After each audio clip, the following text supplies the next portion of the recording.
Hi, I'm Simon Wyatt and thank you for joining me on this episode of Kiwi Cop Stories, which happens to be Father's Day in New Zealand. I thought it would be appropriate to have my father on the show. I hope you enjoy. Now, Earl was in the police for 32 years, which is nearly as long as I've been alive. And Earl's going to share a story about an unusual start to his policing career in 1965. I was sent to Auckland and I found that I was going to be stationed at Mount Eden Police Station. I never lived in Auckland and in fact I had no idea how to get to the Mount Eden Police Station. So I spoke to one of the boys in the barracks and he said that he would give me a ride up in the police car the following day. Because I was to start at 5 o'clock and he was on night shift, so he picked me up at 4:30 in the morning and off we drove.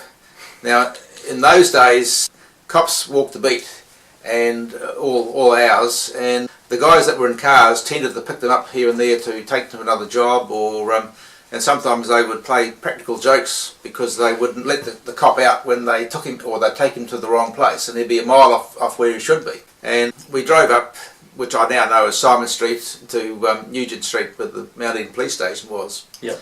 And then he stopped outside this, well, two derelict looking houses. I sort of looked out the window and at these houses. I said, is this the police station? He said, yeah.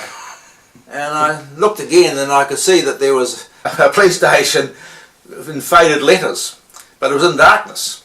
So I thought, well, that's a bit funny because there's meant to be a guy on night shift.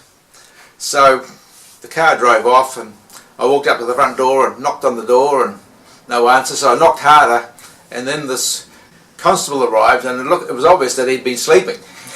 And he said, oh, are you the early shift guy? And I said, yes. He said, oh, that's good. He said, I'm off home then. And he turned tail and disappeared. And I never saw him again.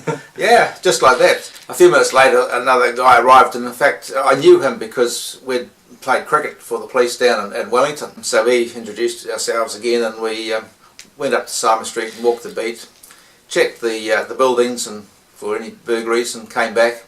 Then he said, oh, we do station fatigues. And I said, what's that? He said, oh, we have to clean up, put the polisher over the floor and wash the police car. He said, oh, I'll go and wash the police car. So he said, you have a go on this big polisher. So Mum didn't teach me about that. So anyway, I got the polisher out and did that. And then a few minutes later, the other constable had come back in, and suddenly this old man walked in. He looked very ancient to me, but I think he was only about 60. But so younger than you? Well, I was 19. And he said, where's my newspaper? And I looked at this other constable and he said, oh, here's the newspaper, and gave it to this guy. He was dressed in his pyjamas and slippers and he had a pipe in his mouth. I sort of mouthed to the other constable, I said, who's that? And he said, oh, that's the boss. So I said, oh, good morning. And they said, you the new guy? And I said, yes. And he said, right, I'll see you later on at 9 o'clock when I've had my breakfast. So that was my start at that Mount Eden station. And I thought, well, this is a bit different to what I thought it would be. Yeah. Thanks for watching Kiwi Cop Stories. Happy Father's Day, and we'll catch you next time.